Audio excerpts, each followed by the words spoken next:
Welcome back, everyone, to the Deep Dive. Today, we're going to be diving deep into a topic that you clearly are fascinated by: the power of the mind. Yeah, it's one that never gets old, does it? Never. I mean, it's so amazing how our thoughts and beliefs can literally shape our experiences. hmm And you've sent in a ton of really interesting material on this, so we're going to explore it together and see what kind of insights we can uncover. Should be fun. Yeah. One of the things that really jumped out at me when I was reading through everything you sent was this idea that our minds are kind of like icebergs. Okay, I like that. Yeah, so there's the conscious part that we're aware of, the tip we see above the water, where we make decisions and think things through. Right, the part that feels like us. Exactly. But then there's this massive submerged part, this subconscious that's running a whole lot of our show without us even realizing it. Yeah, it's like the operating system running in the background. Exactly. We might think we're in control, clicking around and making choices, but all the while, those subconscious beliefs and patterns are influencing everything. It's a bit unsettling to think about, isn't it? Like, who's really in charge here? Right. It's like having a shadow co-pilot. But if we can understand how this subconscious part works, maybe we can work with it instead of constantly battling against it. Absolutely. Mm-hmm. One of the articles you sent described it as having an internal GPS that's working off an outdated map. Mm. It's navigating us towards destinations we might not even consciously want anymore. Oh, that's so true. Like that article about money. It talked about how early messages about money, things we might have heard from our parents or society, can stick with us and create these limiting beliefs, even if logically we know better. Yeah, like money doesn't grow on trees or rich people are greedy. Right. Exactly. And it can be so hard to break free from those beliefs. It is, because they're often operating below the level of conscious awareness. So how do we update that map? I'm picturing like a big red recalculating sign flashing in my mind. I love that visual. Yeah. One technique that stood out to me in your research was this idea of shadow work. Ooh, shadow work. So we're going full Jungian psychology on this deep dive. I'm here for it. It's not as spooky as it sounds, I promise. Yeah. The basic idea is that by acknowledging those darker, often hidden aspects of ourselves, the beliefs and emotions that we might try to suppress. Like the stuff we sweep under the rug. Exactly. We can start to understand where they came from and lessen their power over us. So instead of them lurking in the depths and sabotaging our efforts, we can kind of integrate them into a more whole and balanced sense of self. Precisely. It's like finally cleaning out that cluttered basement. It might be dusty and a bit uncomfortable at first, but you end up with so much more space and clarity. Okay, that's a great analogy. I can totally picture that. But how do we actually DO this shadow work? Did the research mention any practical steps we can take? It did, actually. Journaling was mentioned as a really powerful tool. They suggested writing down any recurring negative thoughts or patterns you notice in your life. Okay, so getting those thoughts out of our heads and onto paper where we can see them more objectively. Exactly. And it can also be helpful to ask yourself, where did this belief come from? When did I first start thinking this way? Ooh, trying to trace it back to its roots. Right. Yeah. Often those limiting beliefs are tied to painful or uncomfortable feelings from our past. Like fear of failure or feeling unworthy? Exactly. And one of the keys to shadow work is to actually acknowledge and honor those emotions. Instead of pushing them away, we can practice self-compassion and allow ourselves to feel them fully. Yeah, okay, so we're not trying to get rid of the shadows. We're trying to understand them and integrate them. Yes, it's about becoming a whole person, shadows and I all. love that. And when we can accept all parts of ourselves, we open ourselves up to greater possibilities. It's like we're reclaiming those lost parts of ourselves and integrating them into a more authentic and empowered version of who we are. That's a beautiful way to put it. This deep dive is already taking us to some unexpected places. We've gone from the conscious versus subconscious mind to updating our internal maps, and now this fascinating exploration of shadow work. It's all connected. Yeah, it is. And I think what's emerging here is this theme of awareness. The more aware we become of our thoughts, beliefs, and emotions, the more agency we have in shaping our reality. It's like we're finally getting behind the wheel of our own lives. Right. And speaking of shaping reality, one of the articles you sent mentioned a fascinating concept called manifesting. Have you ever explored that? I've heard the term thrown around a lot, but to be honest, I'm a bit skeptical. Is it really anything more than just wishful thinking dressed up in spiritual language? I understand your skepticism. There's definitely a lot of hype and oversimplification surrounding the concept. But at its core, manifesting is about aligning our thoughts, beliefs, and actions with our desires. It's about creating a vibrational match, for what we want to experience. Okay, I'm intrigued but still a bit confused. How do we actually create this vibrational match? Is it just about thinking positive thoughts? It's more nuanced than that. It's about cultivating a deep inner knowing that what we desire is already on its way to us. It's about feeling the emotions of having already achieved our goals. So it's not just about thinking, it's about feeling it too. Exactly. And one powerful technique for doing this is visualization. Oh, yeah. Like imagining ourselves already living in that dream house or having that fulfilling career. Precisely. It's about creating a vivid mental picture and embodying the feelings associated with it. But how does that actually translate into real world results? Is it really just a matter of believing it hard enough? It's not about forcing or trying too hard. It's about surrendering to the process and trusting that the universe is conspiring in our favor. Surrendering and trusting. Huh. Those are two concepts I definitely need to work on. But I'm starting to see how this all ties back to what we were talking about earlier about updating our internal maps and aligning our subconscious beliefs with our conscious desires. Yes, it's all interconnected. When we can shift our internal reality, our external reality begins to reflect those changes. This is mind-blowing stuff. I'm starting to see how powerful our minds truly are. They are. And one of the most fascinating aspects of this power is the way our minds influence our physical bodies. Yeah. This is where the concept of the mind-body connection comes in. Oh, yeah. That was a big theme in a lot of the material you sent. It's amazing to think that our thoughts and emotions can actually impact our health. It really is. And it's one of the most exciting areas of research in modern science. We're discovering more and more about the intricate ways in which our minds and bodies communicate and influence each other. I'm eager to learn more about that. But before we dive into the mind-body connection, I think it's time for a quick break. So let's take a few minutes to refresh and recharge, and then we'll come back and explore this fascinating terrain together. Okay, so we're back and ready to dive into the fascinating world of the mind-body connection. It's funny because when I think about the mind-body connection, I used to always think about it in terms of our minds creating problems for our bodies. Like stress leading to headaches or stomach aches. Yeah, exactly. Oh, yeah. We often focus on the negative aspects, Yeah. but there's a whole other side to this connection. The power of the mind to heal and enhance our physical health. That's what I'm really excited to explore. Okay, great. So you mentioned some research on gratitude and immune function before the break. Yes. One of the studies you sent in found that people who regularly practice gratitude experience fewer colds and flu symptoms. They also tend to recover faster when they do get sick. Really? Just from practicing gratitude. It seems that way gratitude helps shift our perspective from a place of lack to a place of abundance. Okay. And that seems to have a ripple effect throughout the body, strengthening our defenses. Fascinating. That makes me think about the placebo effect. Oh, yeah. Just believing that a treatment will work can trigger real physiological changes. It's amazing, isn't it? The placebo effect is a powerful example of how our minds can influence healing.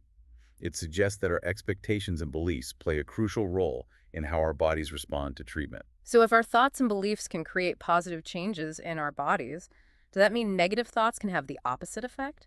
Unfortunately, that can also be true. Chronic stress, for example, have been linked to a wide range of health problems. Ugh, yes, I can definitely relate to that. Yeah, When I'm stressed out, I sleep worse, get sick more easily, and just generally feel run down. I think we've all been there. But how does that actually work? How can stress, which is in our minds, make us physically sick? Well, when we perceive a threat, our bodies release hormones like cortisol and adrenaline. Right, the stress hormones. Exactly. These hormones are designed to help us deal with short-term dangers. It's like our bodies are preparing us to fight or flee. Exactly. It's a brilliant evolutionary mechanism that helped our ancestors survive. I see. But in today's world, we often face chronic stress. Like work deadlines. Yeah, work deadlines, financial worries, relationship issues, and our bodies stay in that heightened state for prolonged periods. So it's not the occasional stressful event that's the problem. Right. It's the constant low-grade stress that so many of us experience on a daily basis. Precisely. And this chronic stress has been shown to weaken the immune system, increase inflammation, and contribute to a host of chronic diseases. Like what kinds of diseases? Heart disease, diabetes, and even some types of cancer. Wow, that's scary. So this is making me rethink my relationship with stress. It's not just something to push through, it's something I need to actively manage. I think that's a wise takeaway. And luckily, you've done your research. You sent in some fascinating material on techniques that can help with stress management. Oh, right, like mindfulness and meditation? Yes. Those were two that really stood out. I've been wanting to ask you about those. They seem to be getting a lot of attention these days. Yeah, they're definitely having a moment. But I have to admit, I'm still a bit fuzzy on how they actually work. Well, mindfulness is essentially about bringing our attention to the present moment without judgment. Okay. It's about noticing our thoughts and feelings as they arise without getting swept away by them. So instead of getting caught up in that mental chatter, we're learning to observe our thoughts and emotions with a sense of detachment. Exactly. It's like becoming a curious observer of your own internal experience. That sounds so much easier said than done. It does take practice, but the benefits are well worth it. Like what? Well, studies have shown that mindfulness can help reduce stress, anxiety, and depression. It can also improve sleep quality, boost the immune system, and even increase compassion and empathy. Wow, those are some pretty impressive benefits. They are. And, meditation is a formal practice of mindfulness. Okay, so how are they different? Well, there are many different types of meditation, but they all involve focusing our attention on something. Like what kinds of things? It could be our breath, a mantra, a visualization, or even just the sensations in our body. I see. I've tried meditation before, but I always feel like I'm doing it wrong. Don't worry about getting it right. There's no perfect way to meditate. Really? The key is to simply observe your mind as it wanders and gently guide it back to your chosen object to focus. Okay, so it's more about noticing when our mind wanders and bringing it back rather than forcing it to be still. Exactly. It's a process of training the mind to be more present and focused. Yeah. And the more we practice, the easier it becomes. So it really is a practice. It is. Yeah. And over time, it can have profound effects on our mental, emotional, and physical well-being. This makes me want to give it another try. But how does meditation actually impact our physical health? I mean, is there scientific evidence to support these claims? There is actually. A growing body of research suggests that regular meditation practice can reduce blood pressure, improve sleep quality, and even reduce symptoms of chronic pain. Wow, that's incredible. It sounds like meditation is more than just a relaxation technique. It's a powerful tool for improving our overall well-being. It is. And there's another fascinating aspect of the mind-body connection that I think you'll find intriguing, the impact of our emotions on our cardiovascular health. Oh, yeah. I remember reading about that in some of the articles you sent. It seems like anger and hostility are particularly bad for the heart. There's definitely a strong correlation there. Numerous studies have linked anger, hostility, and cynicism to an increased risk of heart disease. But how can emotions, which are intangible, actually damage the heart? Well, when we experience anger or other negative emotions, our bodies go into that fight or flight mode we talked about earlier. Right. Our heart rate and blood pressure increase, our blood vessels constrict, and our bodies release stress hormones. So it's similar to the stress response? It is. But in this case, it's triggered by emotions instead of external threats. So it's not just about having an occasional outburst of anger. Right. It's about chronic anger and hostility that can really do damage. Exactly. And it's important to note that this doesn't mean we should suppress or deny our anger. Oh, good, because I was wondering about that. It's about learning to express it in healthy ways and developing strategies for managing those strong emotions. That makes sense. Bottling up our emotions probably isn't good for us either. It's not healthy. It's about finding a balance, acknowledging and expressing our emotions in a constructive way, while also cultivating positive emotions like joy, gratitude, and love. I like that. So it's not about suppressing our emotions, it's about transforming them. Exactly. This is really giving me a lot to think about. It seems like taking care of our emotional well-being is just as important as taking care of our physical health. I agree. They're really two sides of the same coin. And this brings us to another fascinating concept known as embodied cognition, Okay, yes. which I'm really excited to talk about You too. because it kind of flips the script on the mind-body connection. Right? So tell me more about this embodied cognition. Well, one of the key insights of embodied cognition is that our physical experiences can actually shape our thoughts and emotions. So it's not just our minds influencing our bodies. Our Right. bodies can also influence our minds. Exactly. One fascinating example is the impact of our posture on our emotions and behavior. Okay, I've heard of that, but I'm not sure I really believe it. It might sound surprising, but there's actually a lot of research to support it. Really? Like what? Well, studies have shown that adopting an upright, expansive posture can actually make us feel more confident and powerful. So it's not just about faking it till you make it. It's not just about appearances. Our bodies are actually sending signals to our brains that influence how we feel and act. Fascinating. So our posture can actually change our brain chemistry. It can. And conversely, slouching or hunching over Yeah. can make us feel more anxious or depressed. Wow. I'm definitely going to be more mindful of my posture from now on. I think that's a good idea for all of us. It's amazing how even subtle physical changes can have such a profound impact on our mental and emotional state. It makes you wonder what other hidden connections there are between our bodies and minds. That's a great question, and one that researchers are actively exploring. Like what? There's a whole field of study dedicated to understanding these intricate connections. Cool. One area that's particularly fascinating is the gut-brain connection. The gut-brain connection. Yeah, have you heard about that? I've heard of it, but I don't really know much about it. It's a relatively new area of research, but scientists are discovering that the bacteria in our gut play a much bigger role in our health and well-being than we previously thought. So we're not just talking about digestion here. No, it goes far beyond that.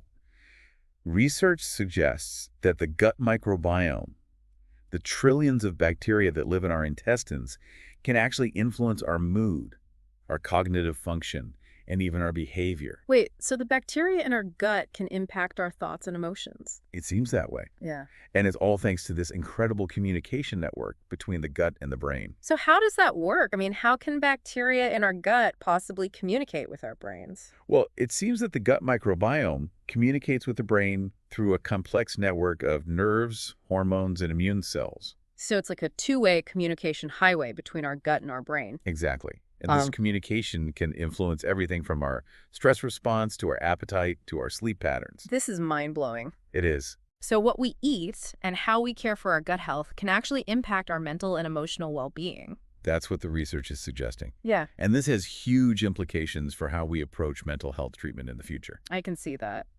So we've explored the power of our thoughts, beliefs, and emotions. We've delved into the mind-body connection and discovered how our physical health can impact our mental state.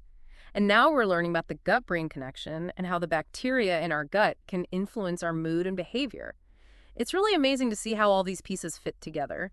It is. It all points to this incredible interconnectedness between our minds, our bodies, and even the trillions of microorganisms that live within us. This deep dive has been absolutely fascinating.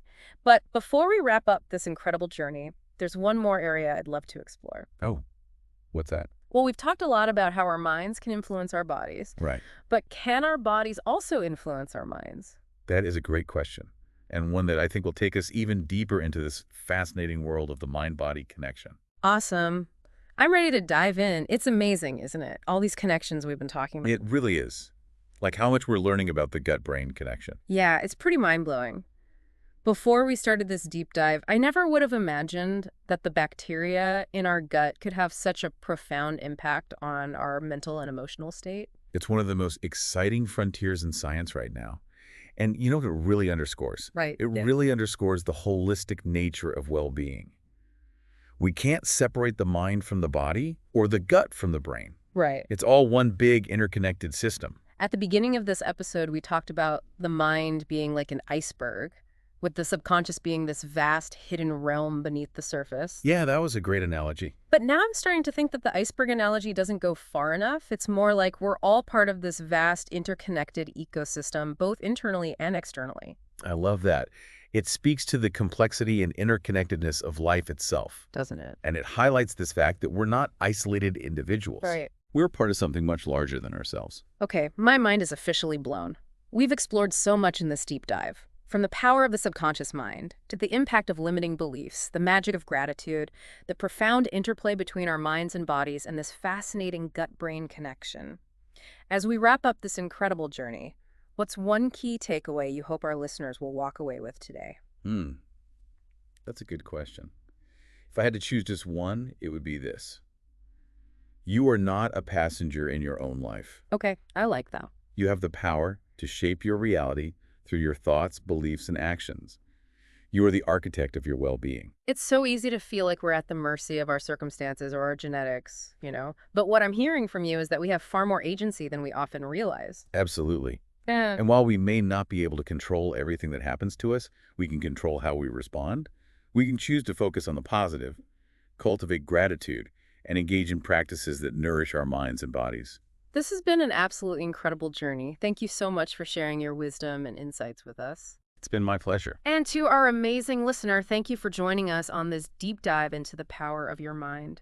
We hope you've discovered some valuable insights and tools to empower you on your own path of self-discovery and transformation. And before we go, I want to leave you with one final thought to ponder as you go about your day. Okay, what is it? Pay attention to the subtle signals your body is sending you. Notice how your thoughts and emotions manifest physically. So tune in. Tune in. This heightened awareness is the first step towards mastering the mind-body connection and creating a life that's vibrant, joyful, and truly aligned with your authentic self. I love that. Until next time, keep diving deep and keep exploring the incredible power within you.